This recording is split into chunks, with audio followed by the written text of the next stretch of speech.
Wala nang masasakit pa sa pagtatapon na parang basahan. Habang nagpapakasasa si Alejandro sa yaman, si Valerie ay nagluluha ng dugo pambili ng gamot ng anak niya. Pera lang ang habol mo, ang malupit na sumbat ng lalaking minsan niyang minahal. Ngunit sa halip na lumuhod, pinunasan ni Valerie ang kanyang luha. Handa siyang kalabanin ang buong mundo. Hanggang kailan magbubulag-bulagan ng ama bago gumuho ang kanyang imperyo. Huwag mo nang dula-dulain pa ang paghihirap mo, Valerie. Alam nating pareho na ninakaw mo ang pera ng pamilya ko bago ka tumakas 3 taon na ang nakalilipas. Pirmahan mo na ang annulment papers na ito at manahimik ka na habang buhay dahil hinding-hindi na kita tatanggapin kahit lumuhod ka pa sa harapan ko. Ang malamig at mapang-uyam na boses ni Alejandro Montiel ay tila isang matalim na balaraw na bumaon sa dibdib ni Valerie. Bawat salita ay may dalang kamandag. Bawat kataga ay puno ng pagkamuhi na tila ba ang babaeng nasa harap niya ay ang pinakamababang uri ng nilalang sa mundo. Inilapag ni Alejandro ang isang makapal na folder sa ibabaw ng lamesang kahoy na malagkit dahil sa mga tira-tirang sebo ng pagkain. Ang lamesang iyon, nasaksi sa araw-araw na pakikibaka ni Valerie sa maliit na karinderya, ay tila naging isang dambana ng kanyang huling paghatol. Dahan-dahang itinaas ni Valerie ang kanyang paningin. Sa loob ng 3 taon, ang mukhang ito ang tanging nagbibigay sa kanya ng lakas sa gitna ng kadiliman, ngunit ngayon, ang mga matang dati ay puno ng init at pagmamahal, ay naging kasing lamig na ng yelo. Gusto niyang sumigaw, gusto niyang sabihing wala siyang kinuha kahit isang kusing, na ang perang ibinibintang sa kanya ay isang malaking kasinungalingan na niluto ng sariling ina ni Alejandro, ngunit nanatiling nakatikom ang kanyang bibig.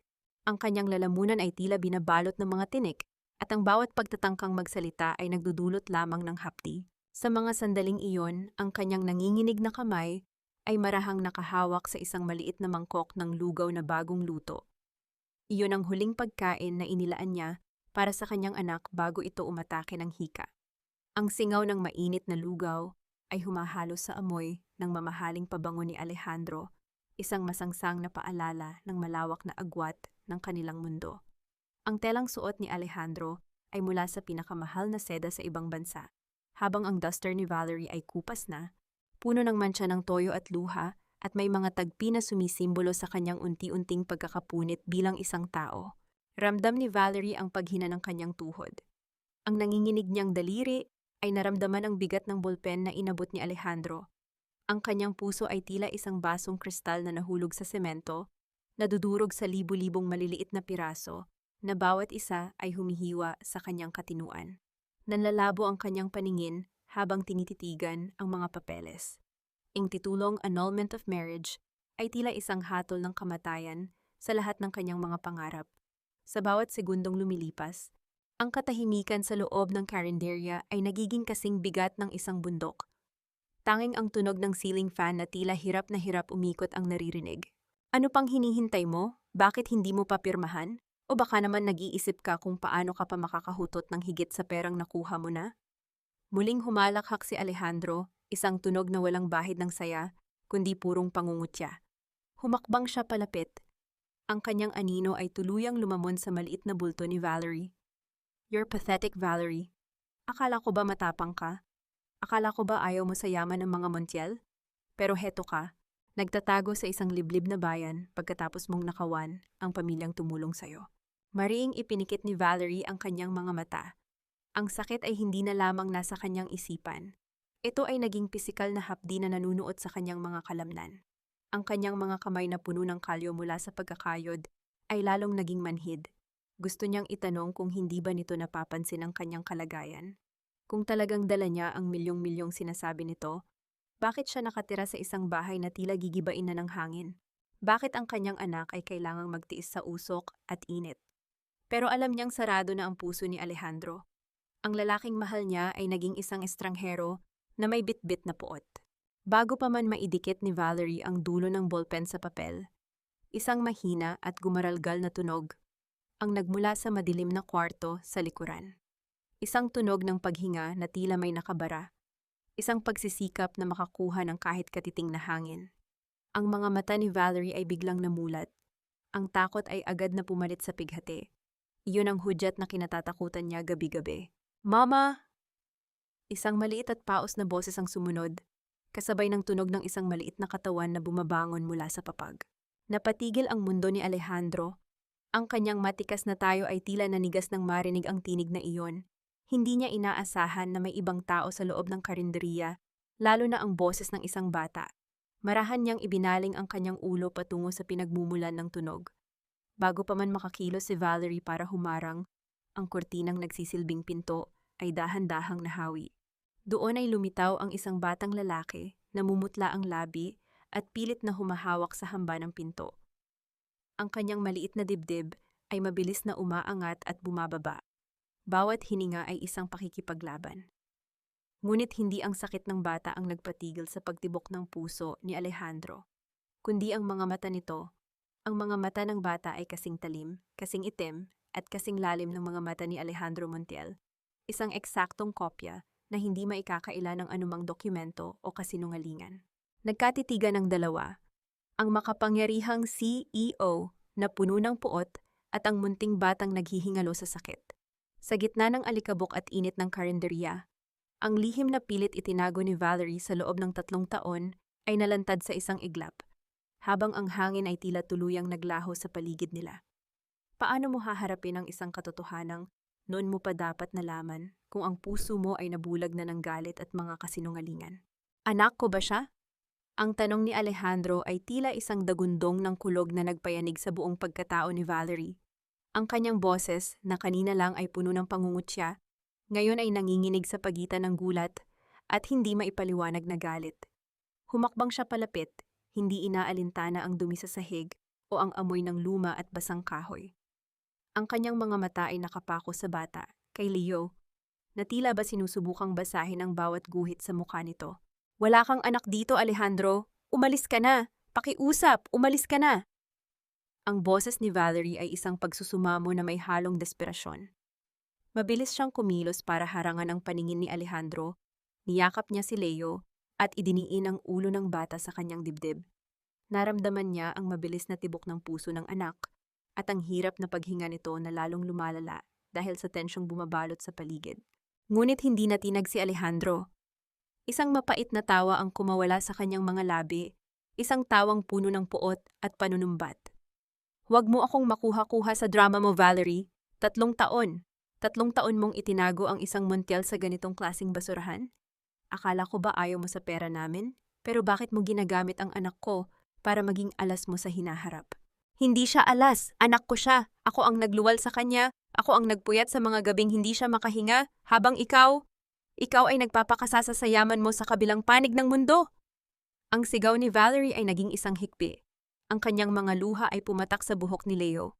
Sa gitna ng kanilang sagutan, isang maliit at nanginginig na kamay ang dumapo sa pisngi ni Valerie. Si Leo, sa kabila ng kanyang panghihina, ay pilit na idinilat ang kanyang mga mata. Tiningnan niya ang kanyang ina, at pagkatapos ay ibinaling ang isang matapang at masamang tingin kay Alejandro. Gamit ang kanyang maliit na palad, pinunasan ni Leo ang luha sa mata ni Valerie bago muling humilig sa balikat nito habang humahabol ng hininga. Ang sandaling iyon ay tila isang sampal sa mukha ni Alejandro. Ang makita ang sariling imahe sa isang bata na takot at galit sa kanya ay nagdulot ng isang kakaibang kirot sa kanyang dibdib. Ngunit sa halip na lumambot, ang kanyang puso ay lalong tumigas. Ang pagmamataas ng mga Montiel ang nanaig. Inilabas niya ang kanyang mamahaling telepono at mabilis na nag-dial ng isang numero. Attorney Rivera, ihanda mo ang lahat ng papeles. I want a DNA test scheduled immediately. At maghain ka ng petition for writ of habeas corpus. May itinatagong anak ang babaeng ito na hindi ko alam. At huwag mong kalimutan ang kaso ng pagnanakaw. I want her in jail and I want my son out of this hellhole by tonight. Ang bawat salita ni Alejandro ay tila hatol ng kamatayan para kay Valerie. Napaluhod siya sa semento, yakap-yakap si Leo, nang mahigpit na tila ba ito na ang huling pagkakataon na mahahawakan niya ang anak. Huwag, Alejandro, maawa ka. Huwag mong kunin ang anak ko. Papatayin ako ng bata kapag kinuha mo siya sa akin. Hindi niya kilala ang ibang tao. Ako lang ang meron siya. You should have thought of that before you ran away with the money and my heir, Valerie.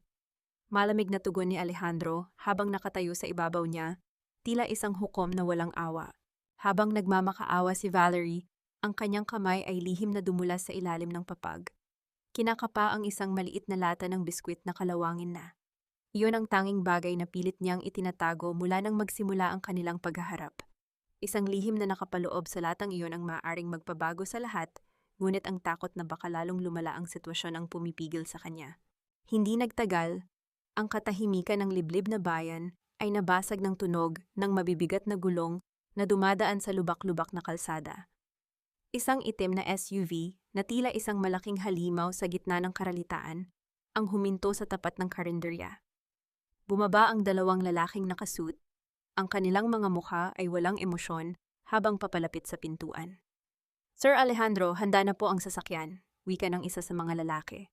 Tiningnan ni Alejandro ang nanghihinang mag-ina sa sahig. "Dalhin niyo sila sa penthouse. Bantayan niyo sila ng maigi.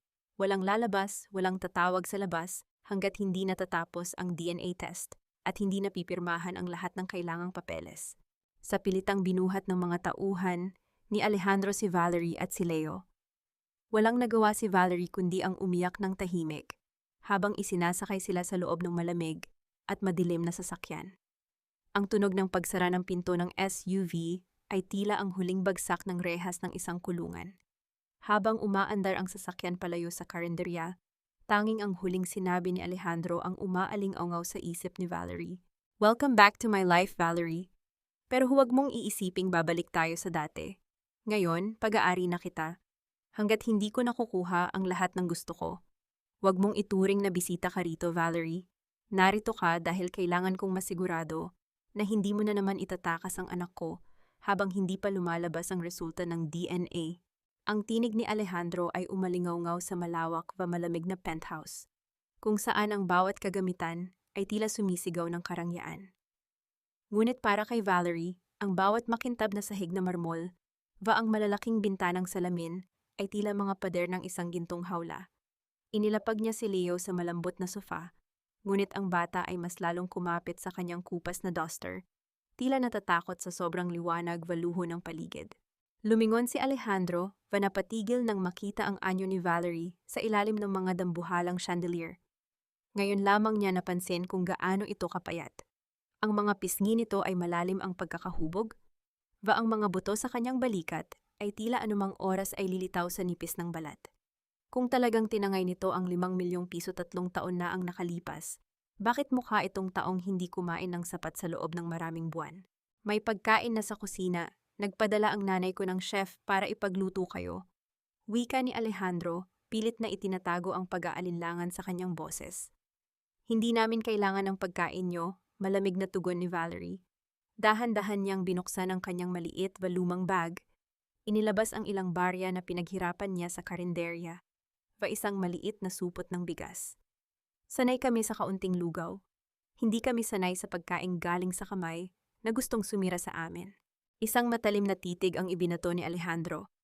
"Huwag kang magmalinis, Valerie. Ang perang ninakaw mo, sapat na iyon para bumili ng 10 karinderya. Bakit mo kailangang magpanggap na naghihirap?" Hindi sumagot si Valerie. Sa halip, naglakad siya patungo sa kusina, hindi pinapansin ang mga makabagong kagamitan. Nagsimulang magluto ng lugaw sa isang maliit na kaldero. Ang bawat kilos niya ay puno ng dignidad sa kabila ng kanyang kalagayan. Ang tunog ng pag-agos ng tubig sa lababo, ang mahinang pagkulo ng kanin, ay ang tanging ingay na bumabasag sa tensyon sa pagitan nila. Lumalim ang gabi. Si Leo ay nakatulog na sa kama sa loob ng isa sa mga malalaking kwarto. Yakap-yakap ang kanyang lumang unan na amoy araw. Si Alejandro naman ay nakatayo sa balkonahe, humahawak ng isang baso ng alak, ngunit ang kanyang isipan ay nasa kabilang kwarto. Hindi siya mapakali. Ang mga imahe ng hirap na buhay ni Valerie sa probinsya ay patuloy na bumabalik sa kanyang gunita, tila isang puzzle na may mga nawawalang piraso. Naglakad siya patungo sa kwarto ni Valerie upang muling kumprontahin ito tungkol sa mga dokumento ng annulment. Bahagyang nakabukas ang pinto. Nakita niya si Valerie na nakatalikod, nagpapalit ng kanyang damit para matulog. Napatigil ang hininga ni Alejandro. Sa gitna ng maputing balat ng likod ni Valerie, may isang malaki, papangit na peklat. Isang bakas ng sugat na tila nakuha mula sa isang malakas na pagkakadapa. o pagkakabangga. Ang peklat na iyon ay tila isang madilim na mapa ng isang trahedyang hindi niya alam. Isang alaala ang biglang pumasok sa isip ni Alejandro. Ang araw na sinabi ng kanyang ina na naaksidente si Valerie habang tumatakas kasama ang ibang lalaki. Pumasok si Alejandro sa loob ng kwarto, ang kanyang mga hakbang ay mabigat sa sahig. Saan mo nakuha ang sugat na yan? Ang kanyang tanong. Ang boses ay puno ng pait, isang kakaibang pangamba. Nagulat si Valerie mabilis na itinakip ang damit sa kanyang likuran. Ang kanyang mga mata ay nanlalaki sa takot, galit. Wala kang pakialam sa mga sugat ko, Alejandro. Ang mahalaga lang sa'yo ay ang pirma ko, di ba? Yan ang nakuha ko sa araw na pinalayas ako ng nanay mo habang nagmamakaawa ako na makausap ka. Ang mga salita ni Valerie ay tila isang kidlat na tumama sa katinuan ni Alejandro. Pinalayas? Ang alam niya ay kusang umalis si Valerie pagkatapos makuha ang pera. Ang pader ng pagdududa sa kanyang isipan ay nagsimulang magkaroon ng malalaking lamat. Anong sinasabi mong pinalayas? Sinabi ni Mama na kinuha ko ang pera nyo? Isang mapait na tawa ang kumawala kay Valerie, habang ang mga luha ay muling pumatak. Tingnan mo ang peklat na ito, Alejandro. Nakuha ko ito noong tinulak ako ng mga tauhan ng ina mo palabas ng gate nyo, 3 taon na ang nakalipas. Umuulan noon at daladala ko na si Leo sa sinapupunan ko. Nagmakaawa ako, pero ang tanging natanggap ko ay ang semento ang malamig na kalsada. Nanigas si Alejandro. Ang baso ng alak sa kanyang kamay ay dahan-dahang nadulas. Bumagsak sa makapal na alpombra, hindi lumikha ng tunog, ngunit ang likido ay kumalat na parang dugo. Ang katotohanan ay nagsimulang sumilip mula sa dilim, at ang anino ng kanyang sariling ina ay tila naging isang halimaw na ngayon lamang niya nasilayan.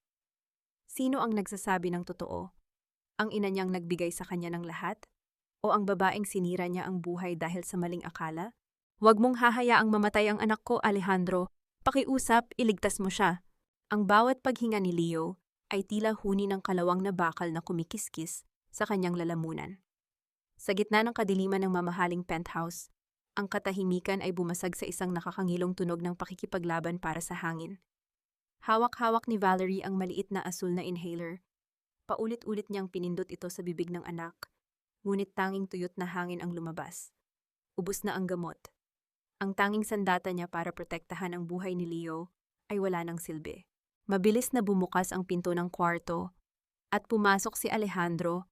Ang kanyang buhok ay gulo-gulo at ang kanyang mukha ay puno ng pagkalito na agad na palitan ng matinding kaba. Nakita niya si Valerie na nakaluhod sa sahig. Yakap ang bata na ang mga labi ay nagsisimula ng maging kulay ube. Ang luho ng silid, ang malalambot na unan, at ang mga mamahaling kurtina ay tila naging mga piping saksi sa isang trahedyang hindi kayang bayaran ng kahit anong yaman. Walang sabi-sabing binuhat ni Alejandro ang bata. Naramdaman niya ang sobrang init ng katawan ni Leo at ang mabilis, sabog na tibok ng puso nito sa kanyang dibdib. Sa unang pagkakataon, hindi ang puot ang nagtulak sa kanya, kundi ang isang instinct na matagal nang nakabaon sa kanyang pagkatao, ang maging isang ama. Kunin mo ang gamit niya, Valerie. Tara na! Ang utos ni Alejandro, ang kanyang boses ay matatag, ngunit may bakas ng panginginig. Mabilis silang bumaba patungo sa parking lot. Ang tunog ng mabilis na pag-andar ng gulong sa semento at ang tili ng makina ng sasakyan ay tila isang karera laban sa kamatayan. Sa loob ng sasakyan, habang binabagtas nila ang madidilim na kalsada ng Maynila, walang tigil ang bulong ni Valerie ng mga dasal. Ang kanyang mga kamay ay mahigpit na nakahawak sa binti ni Alejandro, isang hawak na puno ng takot at pag-asa.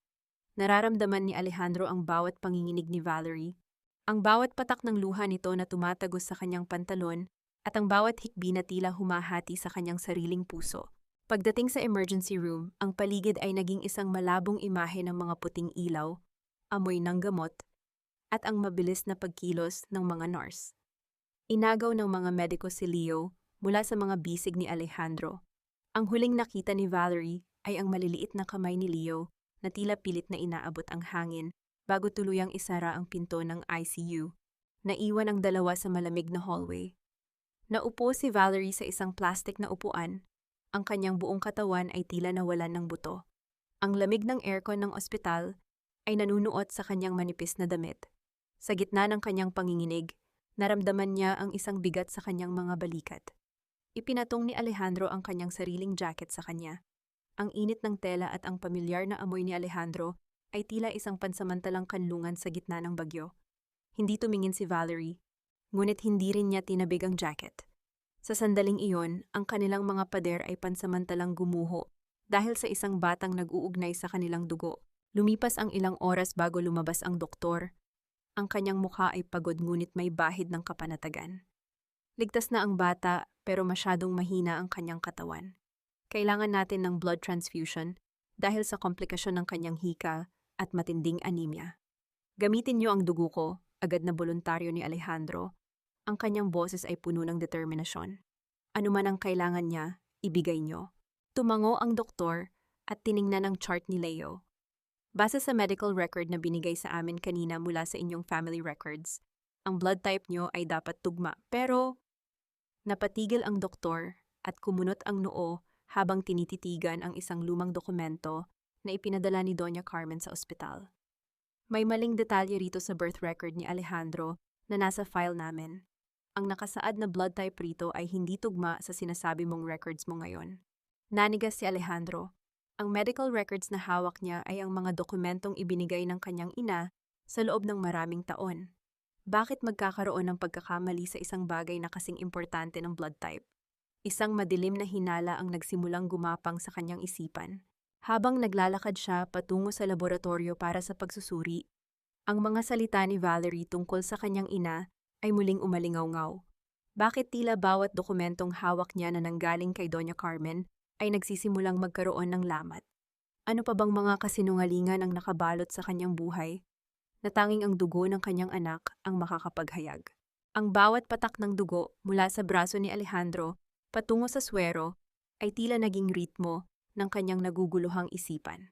Sa loob ng laboratorio, habang nakahiga at pinagmamasdan ang dahan-dahang pag-agos ng kanyang sariling buhay para iligtas ang bata, isang katotohanan ang malinaw na lumabas sa resulta ng pagsusuri. Tugma ang kanyang dugo kay Leo, isang perpektong tugma na hindi kayang pekein ng anumang pagsusulit. Ngunit bakit sa lumang file na ibinigay sa kanya ni Doña Carmen, ibang blood type ang nakasaad? Bakit kailangang baguhin ng sarili niyang ina ang isang medikal na katotohanan kung hindi para ilayo ang kanyang loob sa posibilidad na may mabubuo silang pamilya ni Valerie? Nang makabalik si Alejandro sa silid ni Leo, nadatnan niya ang isang tanawing nagpahinto sa kanyang paghinga. Si Valerie ay nakatulog sa isang silya sa tabi ng kama ng bata. Ang kanyang ulo ay nakasandal sa gilid ng kutsyon, habang ang kanyang kamay ay mahigpit pa ring nakahawak sa maliit na palad ni Leo. Sa ilalim ng malamlam na ilaw ng ospital, kitang-kita ang labis na pagod sa mukha ni Valerie. Ang kanyang mga pilikmata ay basa pa ng luha at ang kanyang mga labi ay bahagyang nakabukas sa bawat mahinang paghinga. Dahan-dahang lumapit si Alejandro. Sa kauna-unahang pagkakataon sa loob ng 3 taon, pinayagan niya ang kanyang sarili na tingnan si Valerie ng walang halong poot. Hinaplos niya ang pisngi ng anak, isang marahang haplos na puno ng pagkilala, bago niya ibinaling ang kanyang kamay sa buhok ni Valerie. Inayos niya ang ilang hibla ng buhok na tumatakip sa mukha nito. Ang kanyang ugnayan ay tila isang piping humihingi ng paumanhin. Sino ka ba talaga, Valerie? Ang magnanakaw na sinasabi ni Mama o ang inang handang mamatay para sa anak natin? Ang bulong niya sa hangin. Dahil sa hindi mapakaling kalooban, iniwan muna ni Alejandro ang mag-ina sa pangangalaga ng mga nurse at bumalik sa kanyang penthouse. May isang bagay na kailangan niyang kumpirmahin. Binuksan niya ang kanyang personal na vault at inilabas ang folder ng mga ebidensyang ibinigay ng kanyang ina 3 taon na ang nakalipas. Ang mga bank transfer receipts na nagpapatunay na si Valerie ang kumuha ng 5 milyong piso mula sa kaban ng mga Montel. Kinuha niya ang isang magnifying glass at tinitigang maigi ang pirma ni Valerie sa ilalim ng bawat dokumento. Sa unang tingin, tila ito ang pirma ng kanyang asawa. Ngunit habang tinititigan niya ang bawat kurba ng titik, napansin niya ang isang maliit na detalye. Ang titik na V sa pirma ni Valerie ay palaging may maliit na panginginig sa dulo dahil sa isang aksidente sa kamay noong bata pa siya. Ngunit sa dokumentong ito, ang titik V ay masyadong perpekto, masyadong matatag, Tila iginuhit ng isang taong bihasa sa paggaya ng sulat kamay. Kasabay nito, naramdaman ni Alejandro ang pag-vibrate ng kanyang telepono sa ibabaw ng lamesa. Isang text message mula kay Doña Carmen ang lumitaw sa screen. Alejandro, huwag mong hayaang makuha ka sa drama ng babaeng iyan. Siguraduhin mong mapapapirma mo siya sa annulment ngayong araw. She is a gold digger, never forget that. Ang mensaheng iyon, na dati ay nagsisilbing babala sa kanya, ngayon ay tila naging isang desperadong utos para pagtakpan ang isang malaking butas. Isang madilim na kutob ang namuo sa dibdib ni Alejandro.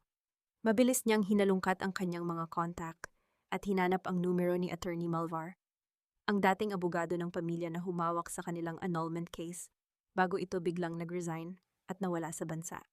Makailang ulit siyang tumawag bago may sumagot sa kabilang linya.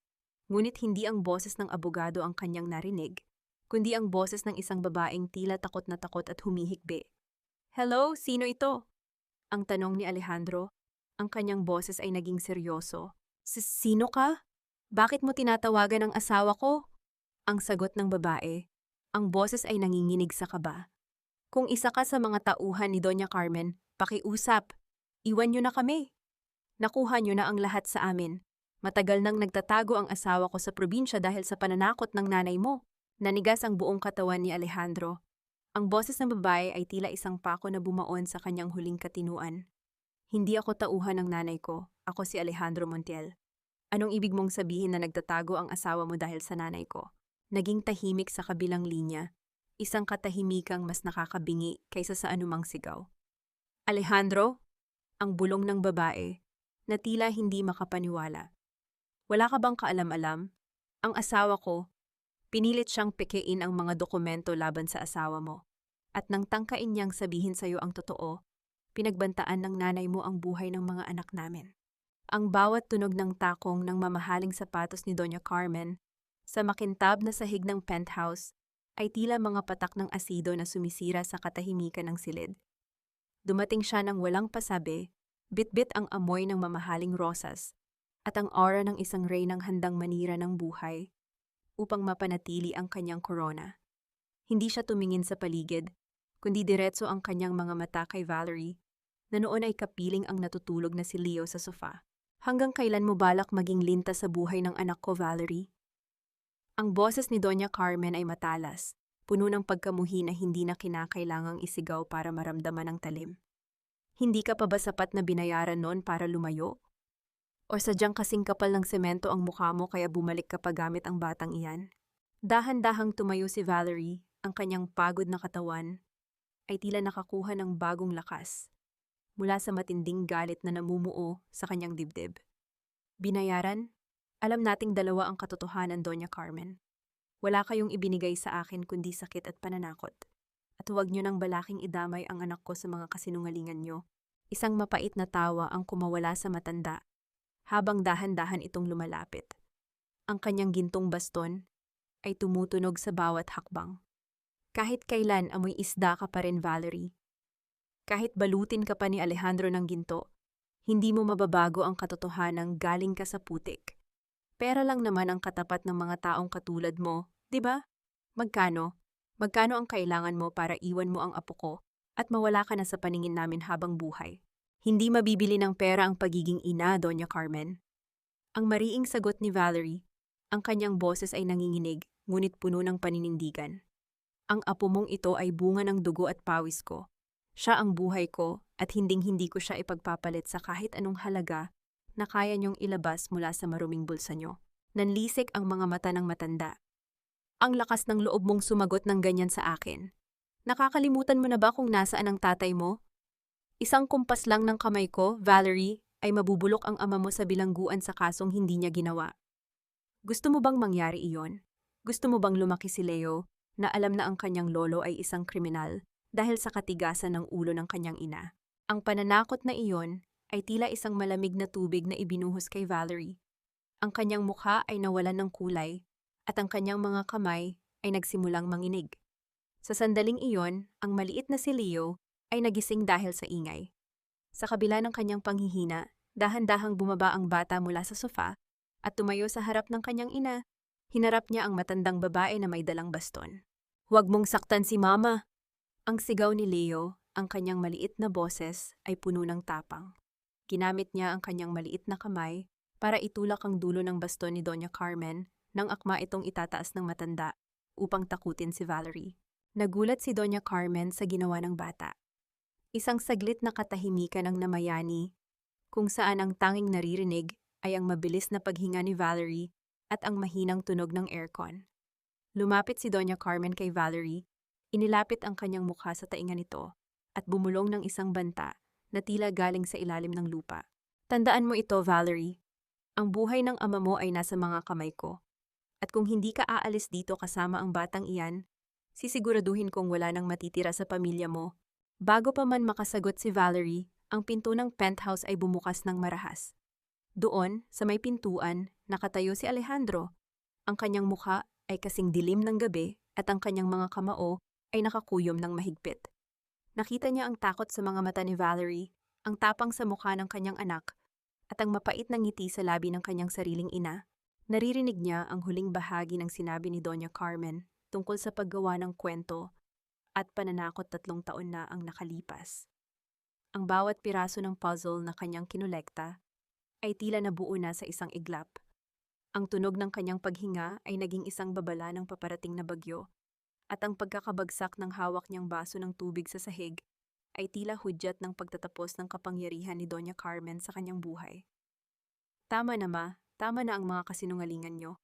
Ang tinig ni Alejandro ay hindi malakas, ngunit puno ito ng bigat na tila kayang paguhin ang buong gusali. Humakbang siya papasok, ang bawat yabag ng kanyang sapatos sa malamig na marmol ay tila hudyat ng pagtatapos ng isang panahon ng panlilinlang.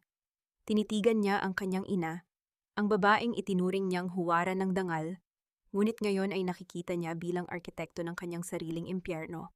Hindi na tinag si Doña Carmen.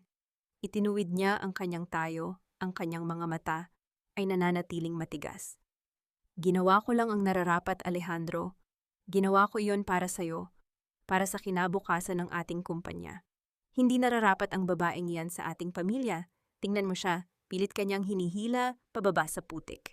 Ang tanging naghila sa akin sa putik ay ang sarili kong dugo, ang gumaralgal na sagot ni Alejandro. Nilapitan niya ang kanyang ina, kinukit ng kanyang paningin ang bawat guhit sa mukha nito. Pinilit niyo ang abogadong pekein ang pirma niya. Pinagbantaan niyo ang buhay ng mga anak ni Attorney Malvar. At higit sa lahat, pinalayas niyo ang asawa ko habang nagdadalang tao siya, habang nagmamakaawa siyang makausap ako noong naaksidente ako. Paano niyo nagawa iyon sa sarili niyong apo? Isang mapait at tuyot na tawa ang kumawala kay Doña Carmen. Apo, isang batang lumaki sa kalsada? Mas mabuting hindi mo na nalaman ang tungkol sa kanya. Alejandro, kailangan mong intindihin, ang mga Montiel ay hindi nabubuhay sa awa, kundi sa kapangyarihan. Umalis na kayo rito, ma.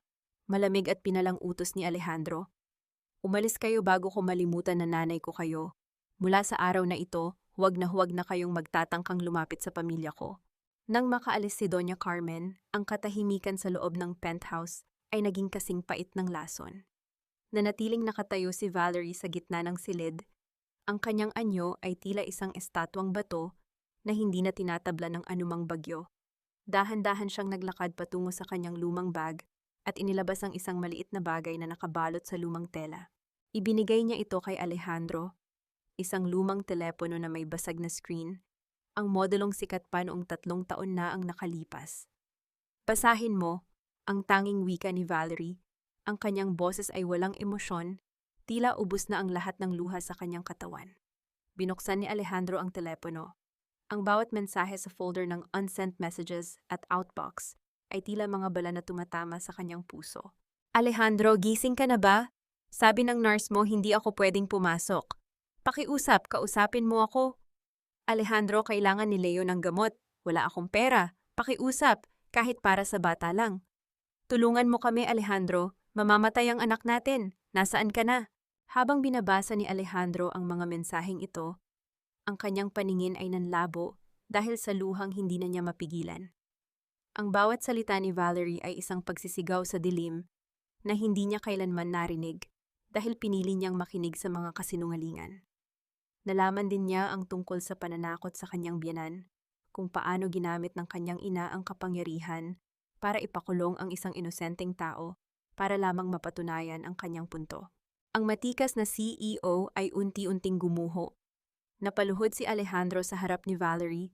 Ang kanyang mga kamay ay nanginginig habang hawak ang lumang telepono.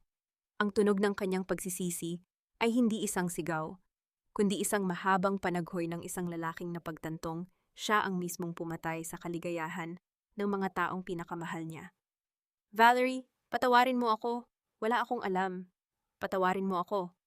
Ang hikbi ni Alejandro habang isinasandal ang kanyang noo sa tuhod ni Valerie. Ngunit hindi siya naramdaman ni Valerie. Tumingin lamang ang babae sa malayo, ang kanyang mga mata ay tila nakatingin sa isang mundong matagal nang naglaho. Ang paghingi ng tawad ay para sa mga pagkakamaling kayang hilumin ng panahon, Alejandro.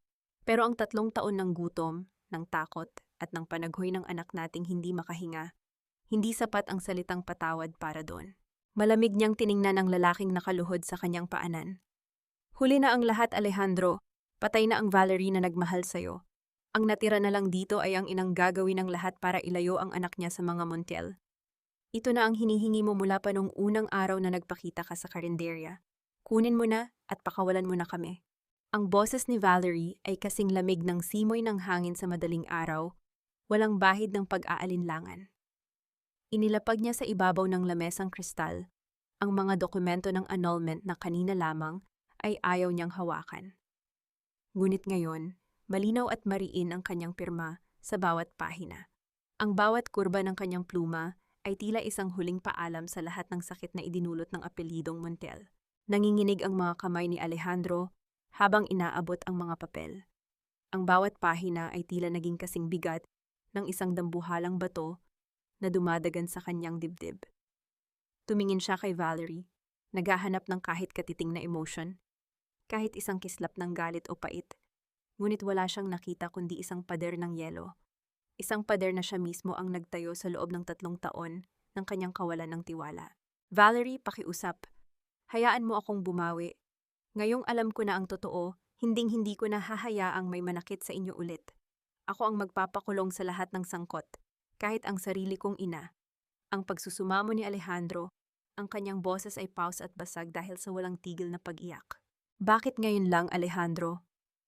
Ang tanong ni Valerie ay tila isang karayom na tumusok sa pinakamalalim na sugat ng lalaki. Nasaan ka nung kailangan namin ng pambili ng gamot? Nasaan ka nung halos hindi na makahinga si Leo at tanging ang pangalan mo ang tinatawag ko sa gitna ng ulan? Ang katotohanan ay hindi gamot na kayang magdugtong sa mga taon na ninakaw mo sa amin. Isang marahas na tunog ng pagpunit ang bumasag sa tensyon ng silid. Pinunit ni Alejandro ang mga papeles ng annulment sa harap ni Valerie. Ang mga piraso ng puting papel ay nagliparan sa sahig na parang mga tuyong dahon. Hindi ko ito tatanggapin. Hindi ko pipirmahan ang kalayaan mo kung ang ibig sabihin niyon ay mawawala kayo sa paningin ko. Ibubuwis ko ang lahat, ang kumpanya, ang yaman, ang pangalan ko. Mabawi ko lang ang tiwala mo. Ang mariing panunumpa ni Alejandro, habang ang kanyang mga mata ay nanunulay ang bagong determinasyon. Sa gitna ng kanilang paghaharap, isang maliit na yabag ang narinig mula sa gilid ng pinto. Si Leo ay nakatayo roon, yakap-yakap ang kanyang luma at kupas na laruang kotse. Naguguluhan ang bata sa nakikitang luha sa mga mata ng kanyang ama. Ang lalaking kanina lang ay kinatatakutan niya, ngunit ngayon ay tila isang taong sugatan at talunan. Dahan-dahang lumapit ang bata kay Alejandro. Hindi ito nagsalita, ngunit iniabot nito ang kanyang paboritong laruan sa malaking palad ng lalaki. Isang simpleng kilos ng pag-alo mula sa isang inosenteng bata na walang kaalam-alam sa kasalanan ng matatanda. Naramdaman ni Alejandro ang init ng maliit na kamay ni Leo at ang sakit sa kanyang puso ay lalong tumindi. Hindi niya kayang tanggapin na sa kabila ng lahat, ang batang ito ay marunong pang magmahal sa isang amang hindi nararapat sa kanya. Salamat, anak! Ang bulong ni Alejandro habang isinasara ang kanyang mga daliri sa laruan ni Leo. Ito ang kanyang naging sandigan upang manatiling matatag sa gitna ng pagtaboy ni Valerie. Lumipas ang mga oras at ang gabi ay lalong lumalim. Nanatili si Alejandro sa sofa sa labas ng kwarto, yakap ang laruan ni Leo, dahil hindi siya pinahintulutan ni Valerie na pumasok sa kanilang silid. Ang bawat tibok ng orasan sa dingding ay tila isang paalala ng kanyang mga pagkakamali. Ngunit sa gitna ng katahimikan, isang kakaibang pakiramdam ang bumalot kay Alejandro.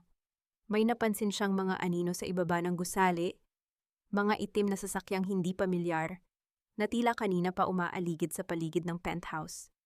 Alam niyang hindi titigil si Doña Carmen. Ang kanyang ina ay parang isang sugatang tigre na mas lalong nagiging mapanganib kapag nawawalan ng kontrol. Biglang namatay ang lahat ng ilaw sa loob ng penthouse. Ang malawak na silid ay nilamon ng kabuang kadiliman, tanging ang liwanag mula sa malalayong gusali ng lungsod ang nagbibigay ng kaunting anino. Ang tunog ng aircon ay huminto, at ang paligid ay naging kasing tahimik ng isang sementeryo. Napatayo si Alejandro, ang bawat balahibo sa kanyang katawan ay nagsimulang magtayuan. "Valerie, Leo, huwag kayong lalabas!" Ang sigaw niya sa dilim. Isang malakas na kalabog mula sa labas ng pinto ang bumasag sa katahimikan. Ang tunog ng bakal na tumatama sa kahoy ay umalingaw-ngaw sa pasilyo, kasunod ang mabibigat na yabag ng mga paa na tila hindi nag-iisa. May nagtatangkang pumasok at alam ni Alejandro na hindi ito isang pagkakataon lamang. Ang panganib na kaniyang kinatatakutan ay narito na sa mismong pintuan ng kanilang pansamantalang kanlungan. Ang kadiliman sa loob ng penthouse ay tila isang malapot na likido na bumabalot sa bawat sulok. Ginagawang mas matalas ang bawat tunog na nagmumula sa labas. Ang mahinang kalasing ng bakal na pilit ipinapasok sa kandado ay sinundan ng isang marahas na pagtulak. Ang tunog ng pag-atake sa pinto ay parang pagguho ng isang pader, isang babala na ang kapayapaan ay tuluyan ng nilamon ng gabi. "Valerie, Leo, huwag kayong hihiwalay sa akin!" Ang sigaw ni Alejandro, ang kanyang boses ay naging matatag sa gitna ng panganib. Mabilis niyang narating ang kwarto at hinarang ang kanyang katawan sa harap ng mag-ina. Pumasok ang tatlong lalaking nakasuot ng itim. Ang kanilang mga mukha ay tago sa ilalim ng mga bonnet. Walang imik ang mga ito, ngunit ang kanilang mga kilos ay mabilis at sanay. Hindi sila magnanakaw. Sila ay mga buwitreng ipinadala upang kunin ang pinakamahalagang kayamanan sa loob ng silid. "Sir Alejandro, huwag na po kayong lumaban. Pinapunta kami ni Doña Carmen para sunduin ang bata." Wika ng isa sa mga lalaki, ang boses ay walang bakas ng emosyon, tila isang makina na sumusunod lamang sa utos. "Sa ibabaw muna ng bangkay ko bago niyo mahawakan ang anak ko," ang sagot ni Alejandro. Ang kanyang mga kamao ay nakakuyom. Ang bawat ugat sa kanyang braso ay litaw sa ilalim ng malamlam na liwanag mula sa labas. Nagsimula ang kaguluhan. Ang tunog ng pagbagsak ng mga mamahaling vase at ang pagkaladkad ng mga muebles ay umalingaw-ngaw sa buong penthouse. Sa isang sulok, niyakap ni Valerie si Leo nang higit pa sa higpit ng isang leona. Idiniin niya ang ulo ng bata sa kanyang dibdib. Sinusubukang takpan ang mga mata nito upang hindi makita ang karahasan. Nararamdaman ni Valerie ang panginginig ni Leo, ang mabilis na tibok ng puso nito na tila isang ibong nakakulong sa isang hawla. "Mama, natatakot ako!" Ang bulong ni Leo, ang kanyang hininga, ay nagsisimula na namang maging mabigat. "Nandito si Mama, baby. Hindi ka nila makukuha," ang sagot ni Valerie, habang ang kanyang sariling mga luha ay pumapatak sa balikat ng anak. Sa gitna ng silid, si Alejandro ay nakikipagbuno sa dalawa sa mga lalaki. Hindi siya sanay sa pisikal na pakikipag-away, ngunit ang lakas na nagmumula sa kanyang pagiging ama ay tila nagbigay sa kanya ng hindi kapanipahalang na tatag. Tinanggap niya ang bawat suntok at sipa, upang hindi makalapit ang mga ito sa kinalalagyan ni Valerie. Ang tunog ng mga katawang tumatama sa pader at ang mabibigat na paghinga ni Alejandro ay naging musika ng kanyang sakripisyo. Isang malakas na pagkakaumpog ng ulo ni Alejandro sa gilid ng marmol na lamesa ang nagpahilo sa kanya. Naramdaman niya ang mainit na likidong dumadaloy mula sa kanyang noo patungo sa kanyang mga mata, ngunit hindi siya tumigil. Gamit ang huling lakas, tinulak niya ang isa sa mga lalaki patungo sa pinto at kinuha ang isang mabigat na dekorasyon upang itaboy ang mga ito. "Umalis kayo! Sabihin niyo sa nanay ko, tapos na ang laro niya!" Ang sigaw ni Alejandro, ang kanyang boses ay puno ng puot na nanggagaling sa kailaliman ng kanyang kaluluwa. Dahil sa takot na baka dumating ang mga gwardiya ng gusali, mabilis na lumabas ang mga lalaki. Iniwan ang penthouse na puno ng pagkawasak. Nanatiling nakatayo si Alejandro sa gitna ng silid. Ang kanyang katawan ay nanginginig sa pagod at sakit. Ang kanyang paningin ay unti-unting nagdidilim, ngunit ang huling imaheng nakita niya ay sina Valerie at Leo na ligtas sa sulok. Dahan-dahan siyang naglakad patungo sa kanila, Bawat hakbang ay tila isang pakikibaka laban sa kawalan ng malay. Bago tuluyang bumagsak ang kanyang mga tuhod, hinawakan niya ang dulo ng sapatos ni Valerie. Ang kanyang haplos ay marahan, isang piping pangako sa gitna ng madugong gabi. Hindi ko hahayaang masaktan kayo ulit. Ang bulong ni Alejandro bago tuluyang lamunin ng dilim ang kanyang malay. Nang magising si Alejandro sa puting silid ng ospital, ang amoy ng gamot at ang tunog ng mga monitor ang sumalubong sa kanya. Masakit ang kanyang ulo, ngunit ang unang hinanap ng kanyang mga mata ay ang mag-ina. Nakita niya si Valerie na nakaupo sa tabi ng kanyang kama, hawak ang kanyang kamay. Ang mukha ni Valerie ay puno ng pag-aalala, isang ekspresyong matagal na niyang hindi nakikita. Ngunit ang katahimikan ng silid ay muling binuwag ng pagpasok ng kanyang personal na abogado, si Attorney Santos. Ang mukha nito ay seryoso at puno ng pangamba habang hawak ang isang makapal na folder. Sir Alejandro, gising na pala kayo. May masama tayong balita, ang panimula ng abogado. Nagsampa na ng patong-patong na kaso si Doña Carmen laban sa inyo. Inakusahan niya kayo ng incapacity to lead at mismanagement of family funds. Gagamitin niya ang nangyaring kaguluhan sa penthouse para palabasin na kayo ay hindi matatag sa pag-iisip. Gusto niyang tanggalin ang inyong titulo bilang CEO at, mas malala pa, may arrest warrant na nilalakad para sa inyo. Ang bawat salita ng abogado ay tila isang bagong hampas ng latigo sa sugatang katawan ni Alejandro. Hindi pa man natatapos ang laban para sa kanyang pamilya, ang digmaan para sa kanyang kalayaan, at dangal ay nagsisimula pa lamang. Ang bawat hakbang ni Alejandro sa mahaba at malamig na pasilyo ng Montiel Tower ay tila isang martsa patungo sa kanyang sariling bitayan.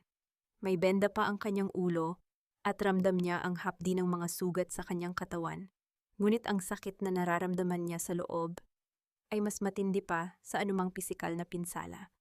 Hawak niya ang isang itim na folder, ang huling sandata na hawak niya laban sa kaisa-isang tao na nagbigay sa kanya ng buhay, ngunit kumuha naman ng kanyang kaligayahan.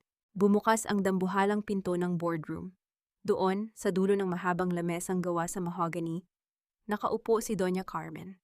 Napapaligiran siya ng mga board of directors na tila mga estatwang walang kibo. Ang liwanag mula sa malalaking bintana ay nagbibigay ng isang nakakatakot na anyo sa matanda. Isang reyna na handang sunugin ang sariling kaharian, huwag lamang mawala ang kanyang korona. Dumating ka rin, Alejandro. Ang bungad ni Doña Carmen, ang boses ay puno ng awtoridad na tila walang nangyaring kaguluhan kagabi. Inilapag niya ang isang pirasong papel sa gitna ng lamesa. Ito ang huling pagkakataon na ibibigay ko sa iyo. Pirmahan mo ang kasunduan na ililipat mo ang kustodya ng bata sa akin at palalayasin mo ang babaeng iyan sa bansa. Gawin mo ito at ititigil ko ang lahat ng kaso laban sa iyo. Mananatili kang CEO, mananatili ang yaman mo, at mananatili ang dangal ng ating pamilya. Tumingin si Alejandro sa paligid. Nakita niya ang mga mata ng mga taong dati ay yumuyuko sa kanya, ngunit ngayon ay nakatingin sa kanya ng may paghatol. Pagkatapos ay ibinaling niya ang kanyang paningin sa kanyang ina. Isang mapait na ngiti ang kumawala sa kanyang mga labi. Ang dangal na sinasabi niyo, Ma, ay nakatayo sa ibabaw ng mga bangkay ng katotohanan. Ang mahinang sagot ni Alejandro. Inilabas niya ang mga dokumento mula sa kanyang folder at isa-isang isinalaysay sa harap ng board ang mga illegal na transaksyon, ang pagmamanipula sa stock market, at ang panunuhol na ginawa ni Doña Carmen sa loob ng 3 taon para lamang pagtakpan ang kanyang mga personal na balak.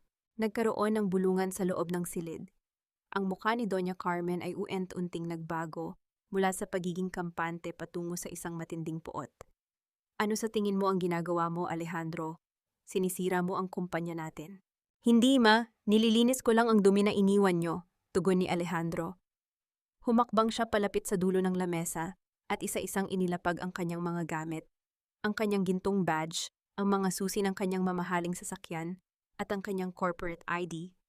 Ipinagpapalit ko ang buong imperyo mo para sa isang pamilyang marunong magmahal. Ayoko na sa perang galing sa pananakit ng ibang tao. Ayoko na sa pangalang Montiel kung ang ibig sabihin nito ay maging katulad nyo. Isang malakas na hampas sa lamesa ang ginawa ni Doña Carmen. Wala kang mapupuntahan. Isang kahig, isang tuka ang aabutin mo. Hahayaan mo bang maghirap ang anak mo dahil lang sa pride mo?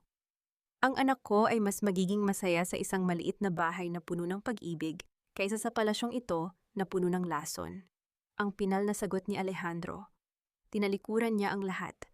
Ang bawat hakbang niya palabas ng boardroom ay tila pagtanggal ng isang mabigat na kadena sa kanyang leeg. Paglabas niya ng gusali, tumigil siya sa tapat ng isang basurahan sa lobby. Dahan-dahan niyang hinubad ang kanyang mamahaling Rolex, ang relo na simbolo ng kanyang tagumpay at kapangyarihan. Pinagmasdan niya ito sandali bago ito marahang binitawan sa loob ng basurahan. Wala siyang naramdamang panghihinayang, kundi isang kakaibang gaan ng loob. Nagsimulang pumatak ang ulan. Ang langit ay tila nakikiramay sa kanyang pagbagsak. O baka naman ito ay isang paglilinis sa kanyang maruming nakaraan. Wala siyang sasakyan, wala siyang dalang kahit isang kusing sa kanyang bulsa, at ang kanyang katawan ay nanginginig dahil sa lamig at pagod. Ngunit sa kanyang isipan, tanging ang mukha ni na Valerie at Leo ang nakikita niya. Naglakad siya sa gitna ng ulan, binabagtas ang mga kalsada ng Maynila, na tila isang estranghero sa sariling lungsod. Ang bawat patak ng tubig sa kanyang sugatang mukha ay tila humuhugas sa kanyang mga kasalanan. Lumipas ang mga oras at ang lungsod ay napalitan ng mga luntiang bukirin ng probinsya. Basang-basa, madungis at halos hindi na makahakbang, narating ni Alejandro ang tapat ng maliit na karinderiya sa probinsya. Ang ilaw sa loob ay malamlam at ang amoy ng luto ni Valerie ay humahalo sa amoy ng basang lupa. Huminto siya sa harap ng pintuan, ang kanyang kamay ay nanginginig habang dahan-dahang kumatok. Ang bawat tunog ng kanyang katok sa kahoy ay tila isang pagsusumamo ng isang kaluluwang nahanap na ang kanyang tunay na tahanan. Ang tunog ng ulan sa bubungang yero ay tila isang malungkot na awit na sumasabay sa bawat mabigat na paghinga ni Valerie. Nang marinig niya ang mahinang katok sa pinto, ang kanyang puso ay biglang lumaktaw ng tibok. Sa pagbukas niya ng kahoy na harang, hindi ang makapangyarihang CEO na si Alejandro ang kanyang nakita. Doon, sa gitna ng kadiliman at agos ng tubig, nakatayo ang isang lalaking basang-basa. Ang mga balikat ay nakabagsak, at ang mga mata ay puno ng kapaguran na tila pasan ng buong mundo. Wala na akong pera, Valerie. Wala na rin akong pangalan na maipagmamalaki sa'yo. Ang paos na simula ni Alejandro. Ang tubig ay dumadaloy mula sa kanyang buhok patungo sa kanyang sugatang mukha, ngunit hindi niya ito pinapansin. Iniwan ko ang lahat sa Maynila. Ang tanging dala ko na lang ay ang sarili ko, at ang pagnanais na maging tatay ni Leo at maging asawa mo ulit. Kung pahihintulutan mo pa ako. Napatigil si Valerie. Ang galit na matagal niyang inalagaan ay tila unt-unting tinatangay ng ulan habang pinagmamasdan ng kahabag-habag na anyo ng lalaking minsan niyang minahal nang higit sa kanyang buhay. Hindi siya nagsalita, ngunit marahan niyang binuksan ng mas malawak ang pinto at binigyan si Alejandro ng daan upang makapasok. Sa loob ng maliit na kusina, ang tanging ingay na naririnig ay ang mahinang pagkulo ng tubig sa kalan. Kumuha si Valerie ng isang malinis na tuwalya at isang maliit na palanggana ng maligamgam na tubig. Sa bawat dampi ng basang tela sa mga sugat ni Alejandro, ramdam ang tensyong namumuo sa pagitan nila. Isang tensyong puno ng mga salitang hindi masabi at mga damdaming pilit na ikinukubli. Nanginginig ang kamay ni Valerie habang nililinis ang sugat sa noo ni Alejandro, habang ang lalaki naman ay nananatiling nakatitig sa kanya, tila ba tinitiyak na hindi lamang ito isang panaginip. Kinabukasan, ang karinderya ni Valerie ay nagkaroon ng isang hindi inaasahang katulong. Ang lalaking dati ay tinitingala sa mga business journals ay ngayon ay nakasuot ng simpleng kamiseta at short, pilit na inuunawa ang takbo ng buhay sa probinsya. Hindi marunong si Alejandro sa gawaing bahay, ngunit buong tiyaga niyang pinag-aaralan ang bawat kilos. Ang tunog ng pag-untog ng mga plato sa lababo at ang pagbagsak ng tubig mula sa gripo ay naging bagong ritmo ng kanyang buhay. Pinagtitinginan siya ng mga kapitbahay, may mga bulong-bulungan ng tsismis, ngunit nananatili siyang nakayuko. Tinatanggap ang bawat pangungutya bilang bahagi ng kanyang pagbabayad puri. Isang hapon, nakita ni Valerie si Alejandro sa likod ng bahay. Sinusubukan nitong magpuno ng malalaking timba ng tubig gamit ang lumang poso. Ang bawat pagbaba at pag-akyat ng hawakan ng poso ay naglalabas ng isang malat na tunog ng bakal na tila humihingi ng langis. Namumula na ang mga palad ni Alejandro at malapit nang magkaroon ng paltos, ngunit hindi siya tumitigil. Gusto niyang punuin ang bariles para hindi na kailangang magbuhat si Valerie para sa paliligo ni Leo. Pinanood siya ni Valerie mula sa malayo. Nakita niya ang pawis na namumuo sa likod ni Alejandro at ang determinasyon sa bawat kilos nito. Ang lalaking ito, na dati ay isang utos lang ang kailangan upang magawa ang lahat, ay ngayon ay dugot pawis na nagsusumikap para sa mga simpleng bagay. Isang kakaibang init ang gumapang sa puso ni Valerie. Isang pakiramdam na matagal na niyang kinalimutan. Nang pumasok si Alejandro sa kusina upang tulungan si Valerie sa paghahanda ng hapunan, aksidente siyang napadikit sa mainit na kawali habang nagluluto ng ulam. Ang tunog ng nanunuot na init sa balat at ang biglaang pag-igtad ni Alejandro ay nagdulot ng pagkataranta kay Valerie.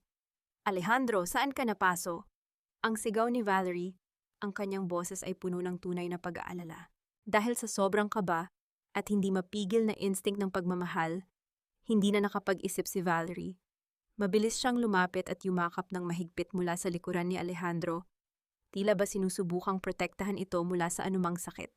Ang kanyang mukha ay nakasubsob sa matikas pa ring likod ng lalaki at ang kanyang mga braso ay nakapulupot sa baywang nito. Napatigil si Alejandro. Naramdaman niya ang mabilis na tibok ng puso ni Valerie at ang init ng yakap na 3 taon niyang ipinagkait sa kanyang sarili. Sa gitna ng usok ng kusina at ng amoy ng bawang at luya, tila huminto ang mundo para sa kanilang dalawa. Ngunit sa kabila ng tamis ng sandaling iyon, nananatili ang isang katanungan sa isip ni Valerie. Sapat na ba ang sakripisyong ito upang tuluyang mabura ang mga anino ng nakaraan?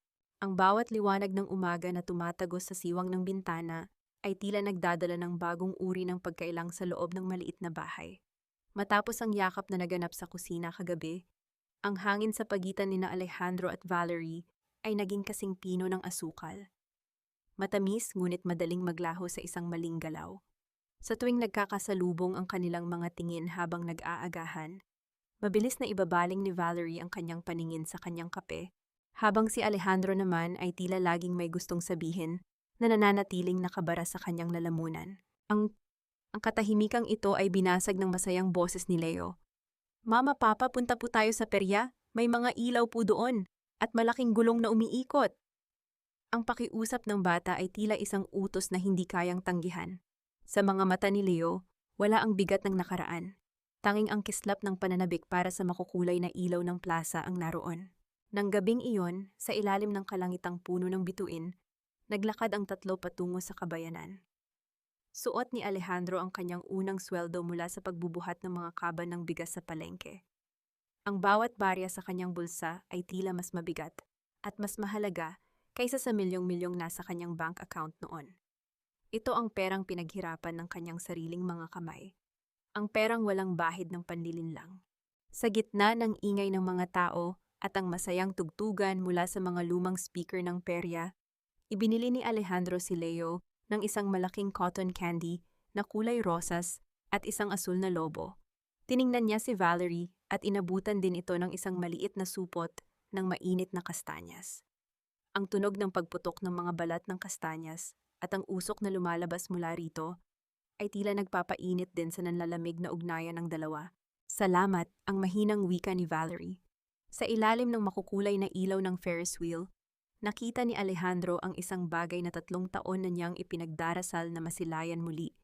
Isang tunay na ngiti sa mga labi ni Valerie. Hindi ito ang ngiting pilit, kundi isang ngiting umabot sa kanyang mga mata, nagpapalimot sandali sa lahat ng hapdi ng kanilang pinagdaanan. Ngunit ang langit ay tila may sariling plano. Isang biglaang pagkulog ang yumanig sa kalawakan, kasunod ang mabilis na pagbagsak ng malalakas na patak ng ulan. Nagkagulo ang mga tao sa perya, naghahanap ng masisilungan. Mabilis na binuhat ni Alejandro si Leo at hinawakan ang kamay ni Valerie upang tumakbo patungo sa ilalim ng isang dambuhalang puno ng mangga sa gilid ng plaza. Sa gitna ng dilim at ng malamig na simoy ng hangin, ang kanilang mga katawan ay nagkadikit upang makakuha ng init. Nararamdaman ni Alejandro ang mabilis na paghinga ni Valerie sa kanyang tabi. Sa gitna ng ingay ng ulan na tumatama sa mga dahon, marahan niyang hinuli ang kamay ni Valerie. Ang kanyang pagkakahawak ay mahigpit. Tila ba natatakot na sa isang kurap ay muling mawala ang babaeng ito sa kanyang piling. Hindi bumitaw si Valerie. Sa halip, marahan niyang isinandal ang kanyang ulo sa balikat ni Alejandro, hinahayaang ang init ng katawan ng lalaki ang maging depensa niya laban sa ginaw ng gabi. Habang nakasilong, napansin ni Alejandro ang isang lumang dyaryo na naiwan sa ilalim ng puno. Sa gitna ng mga pahinang nabasa na ng ulan, nakita niya ang isang pamilyar na mukha. Isang balita tungkol sa pagguho ng imperyo ng mga Montiel at ang mga kasong kinakaharap ni Doña Carmen dahil sa mga illegal na transaksyon na inilantad ni Alejandro. Ang anino ng kanyang ina ay tila abot-tanaw pa rin, isang paalala na hindi sila tuluyang magiging malaya hanggat hindi natatapos ang laban sa Maynila. Dahan-dahang humarap si Alejandro kay Valerie. Hinawakan niya ang magkabilang pisngi ng babae. Ang kanyang mga ibudaliri ay marahang pinupunasan ang mga patak ng ulan sa mukha nito. Inilapit niya ang kanyang mukha. At sa loob ng ilang segundo, ang mundo ay tila huminto. Ngunit sa halip na isang halik sa labi, isang matagal at puno ng respetong halik sa noo ang ibinigay ni Alejandro. Isa itong piping pangako ng proteksyon at pagpapakumbaba. Kailangan kong bumalik sa Maynila bukas, Valerie. Ang bulong ni Alejandro, ang boses ay puno ng determinasyon. Kailangan kong tapusin ang lahat ng ito sa korte. Kailangan kong siguraduhin na wala ng anino ng nakaraan ang hahabol sa inyo ni Leo. Pagbalik ko, wala ng Montiel na hahadlang sa atin. Pangako. Tumingin si Valerie sa mga mata ni Alejandro. Nakita niya ang lalaking handang itaya ang lahat para sa kanila. Sa gitna ng ulan at dilim, ang pag-asa ay tila muling sumibol, kasing tatag ng punong kanilang sinisilungan. Ang tunog ng pagbagsak ng kahoy na martilyo ng hukom ay umalingaw-ngaw sa apat na sulok ng malamig na silid ng korte, tila isang hatol na nagwakas sa mahabang panahon ng kadiliman. Sa loob ng silid na iyon, ang bawat hininga ay tila may bigat, at ang bawat titig ay puno ng kasaysayan ng pait at panlilinlang. Nakatayo si Alejandro sa gitna ng witness stand. Ang kanyang anyo ay hindi na katulad ng dati. Wala na ang mamahaling suit, wala na ang aura ng kapangyarihan, ngunit ang kanyang tindig ay mas matatag kaysa noong siya pa ang CEO ng Montiel Group. Sa harap niya, nakaupo si Doña Carmen, ang kanyang ina, na pilit pa ring nagmamataas sa kabila ng unti-unting pagguho ng kanyang mundo. Ang mga mata ng matanda ay nanlilisik sa galit, tila hindi makapaniwala na ang sarili niyang dugo ang maglalantad sa kanyang mga kasalanan. Inilalabas ko ang mga orihinal na dokumentong ito, Your Honor. Ang matatag na wika ni Alejandro, ang boses ay hindi nanginginig sa harap ng kanyang ina. Ito ang mga patunay na si Doña Carmen Montiel ang nag-utos na pikein ang mga ebidensya laban sa aking asawa, si Valerie. At ito rin ang magpapatunay na ang pagkakakulong ng ama ni Valerie ay isang planadong sabuatan upang takutin at paalisin ang aking pamilya sa bansa. Nagkaroon ng malakas na bulungan sa loob ng korte. Ang tunog ng mga kamera ng mga mamamahayag sa labas ay tila isang babala ng paparating na bagyo. Ang hiya, ang matinding kahihiyang kinatatakutan ng mga nasa mataas na lipunan ay unti-unting lumalamon kay Doña Carmen. Ang kanyang mga dating kakampi ay isa-isang umiiwas ng tingin at ang kanyang mga abogado ay tila nawalan na ng mga salitang maipagtatanggol siya. Alejandro, walang utang na loob. Ako ang nagbigay sa iyo ng lahat. Ang sigaw ni Doña Carmen, ang kanyang boses ay pumiyok sa gitna ng galit at desperasyon. Ang tunog ng kanyang paghampas sa lamesa ay naging hudyat ng kanyang huling pagkatalo, ngunit hindi siya nilingon ni Alejandro. Sa halip, ibinaling ni Alejandro ang kanyang paningin sa likuran ng silid. Doon, nakatayo si Valerie, katabi ang kanyang ama, nakapapalaya pa lamang mula sa suot na orange na damit ng bilanggo. Ang tunog ng hikbi ng matandang lalaki at ang mahigpit na yakap ni Valerie sa kanyang ama ay naging sapat na kabayaran para sa lahat ng isinakripisyo ni Alejandro.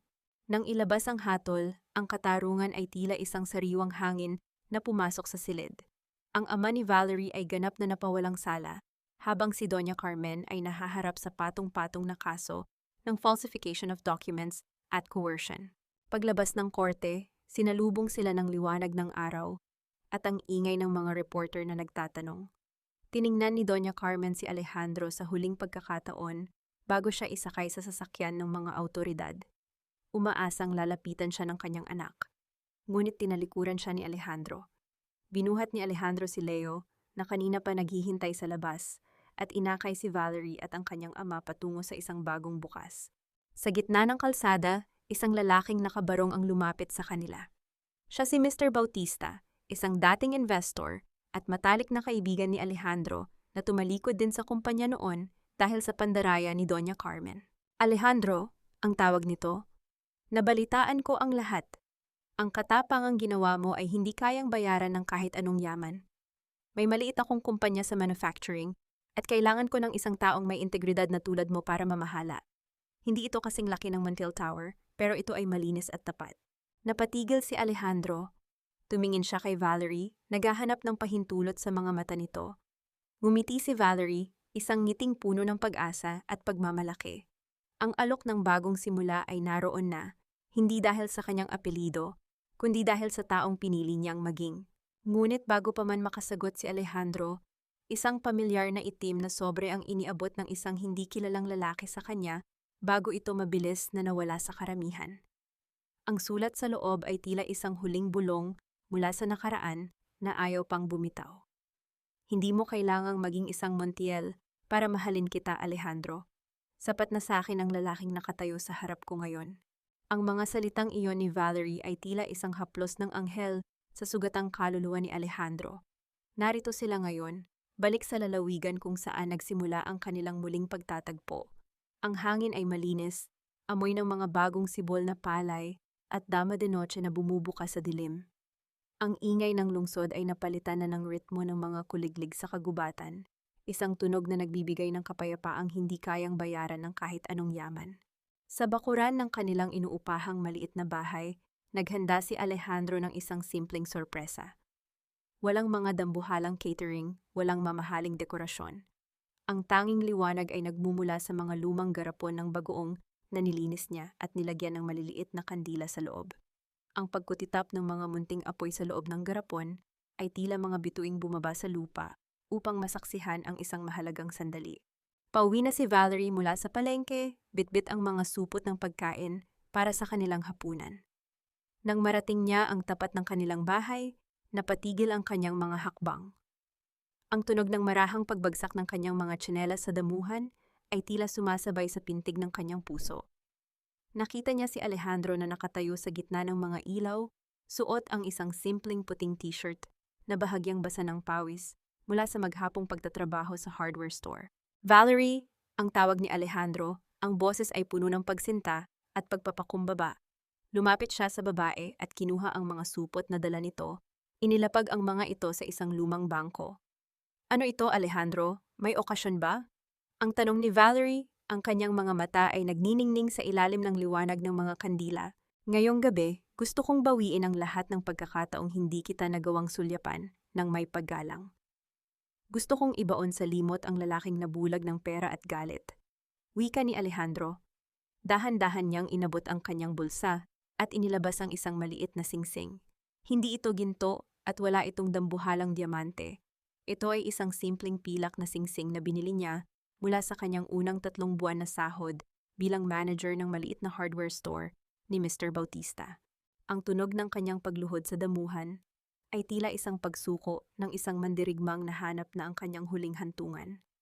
Valerie, sa harap ng Diyos, sa harap ng ating anak, at sa harap ng lahat ng sakit na pinagdaanan natin, tinatanong kita muli, maaari mo bang tanggapin ang isang lalaking wala ng ibang kayamanan kundi ang pag-ibig niya sa'yo?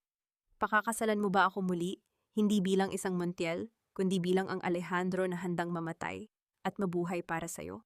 Ingatang mo po halman. Ang katahimikan sa paligid ay naging kasing lalim ng karagatan. Ang bawat paghinga ni Valerie ay tila isang awit ng pag-aalinlangan na unti-unting napapalitan ng katiyakan. Ang mga luha ay muling pumatak sa kanyang mga pisngi. Ngunit sa pagkakataong ito, hindi ito luha ng pait, kundi luha ng isang pusong sa wakas ay nakauwi na. Sa halip na ibigay ang kanyang kamay, ang ginawa ni Valerie ay isang bagay na nagpahinto sa mundo ni Alejandro. Ibinaba ni Valerie ang kanyang sarili, lumuhod din siya sa damuhan, upang maging kapantay ang lalaki. Inabot niya ang mukha ni Alejandro, marahang hinaplos ang mga peklat sa noo nito, na nakuha noong gabing iligtas sila nito sa penthouse. Oo, Alejandro, pakakasalan kita, dahil sa dulo ng lahat, ikaw lang ang laging hinahanap ng puso ko, ang bulong ni Valerie. Inilapit ni Valerie ang kanyang mukha at hinalikan si Alejandro sa labi. Ang halik na iyon ay hindi lamang isang pagpapatibay ng sumpa. Ito ay isang paghilom sa lahat ng sugat ng 3 taon. Ang init ng kanilang mga labi ay humalo sa alat ng kanilang mga luha, isang banal na ugnayan na pinanday ng hirap at pasakit. Yumakap si Alejandro ng mahigpit. Isinandal ang kanyang ulo sa leeg ni Valerie habang ang kanyang mga kamay ay nakapulupot sa baywang nito. Sa gitna ng dilim at ng makukulay na anino ng mga kandila, ang dalawa ay tila naging iisang kaluluwa. Walang nangyaring higit pa sa yakap at halik na iyon, ngunit ang tindi ng emosyon ay sapat na upang punuin ang bawat siwang ng kanilang pagkatao. Ang tunog ng mahinang hagigik ni Leo mula sa bintana ng bahay ang nagpabitiw sa kanila. Nakita nilang nakasilip ang bata, masayang pinapanood ang kanyang mga magulang.